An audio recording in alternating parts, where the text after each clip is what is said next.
নমস্কার বন্ধুরা, সঙ্গীতার life cycle চ্যানেলে আপনাদের সকলকেই আরও একবার স্বাগত।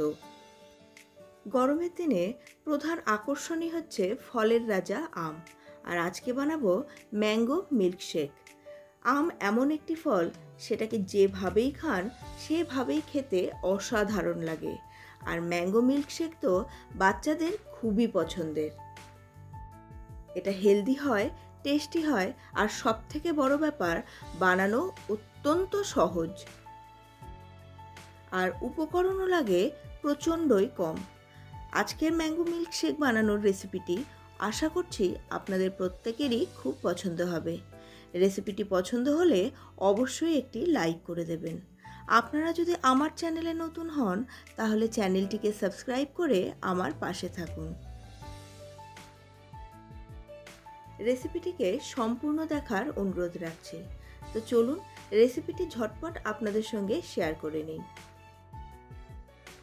এই সময় মোটামুটি যে সকল আম পাওয়া যাচ্ছে সবগুলোই প্রচণ্ড মিষ্টি।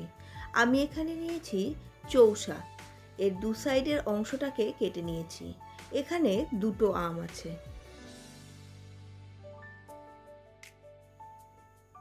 একটি ব্লেন্ডারের মধ্যে এবার আমের সাইডগুলোকে একটি চামচের সাহায্যে খুব সহজেই এইভাবে কেটে বার করে নিচ্ছি।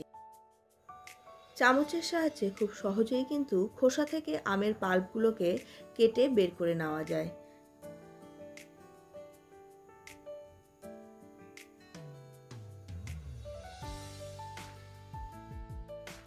এইবার ওই ব্লেন্ডারের মধ্যে দিয়ে দেব 2 টেবিল চামচ মতো চিনি, আর এর সঙ্গে দেব 1 কাপ জল।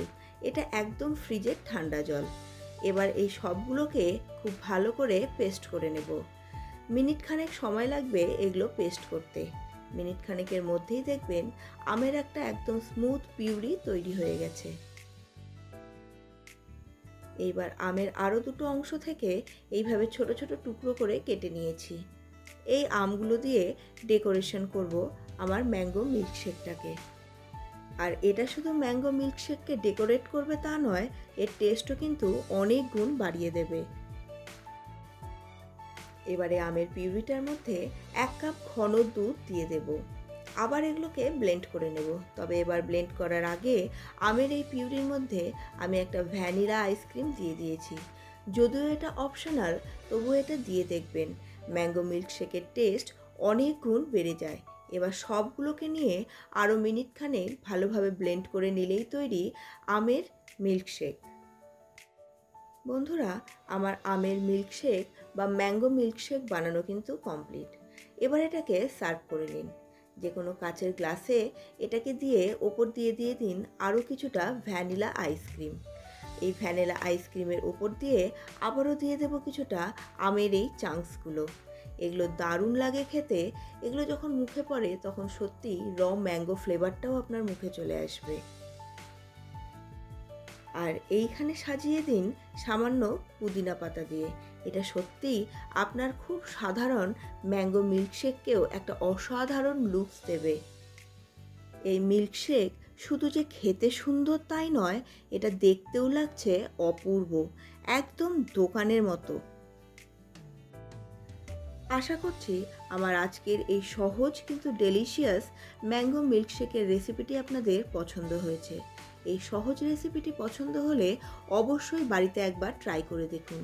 এটা আমের সিজন, প্রত্যেকের বাড়িতেই কিন্তু আম আছে।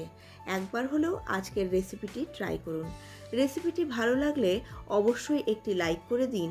আর বানিয়ে যদি আপনারা স্যাটিসফাইড হন তাহলে কমেন্ট বক্সে এসে জানাতে কিন্তু ভুলবেন না। আপনারা যদি আমার চ্যানেলে নতুন হন তাহলে চ্যানেলটিকে সাবস্ক্রাইব করে পাশের বেল বাটনের অলে ক্লিক করে দিন। তাহলে আমার প্রতিটি নতুন রেসিপির নোটিফিকেশন আপনাদের কাছে পৌঁছে যাবে সবার আগে। আপনাদের সঙ্গে দেখা হচ্ছে পরবর্তী আরও একটি নতুন ধরনের রেসিপি নিয়ে। ততক্ষণের জন্য সুস্থ থাকুন, ভালো থাকুন এবং অবশ্যই রেসিপিটিকে একবার হলেও ট্রাই করে দেখুন।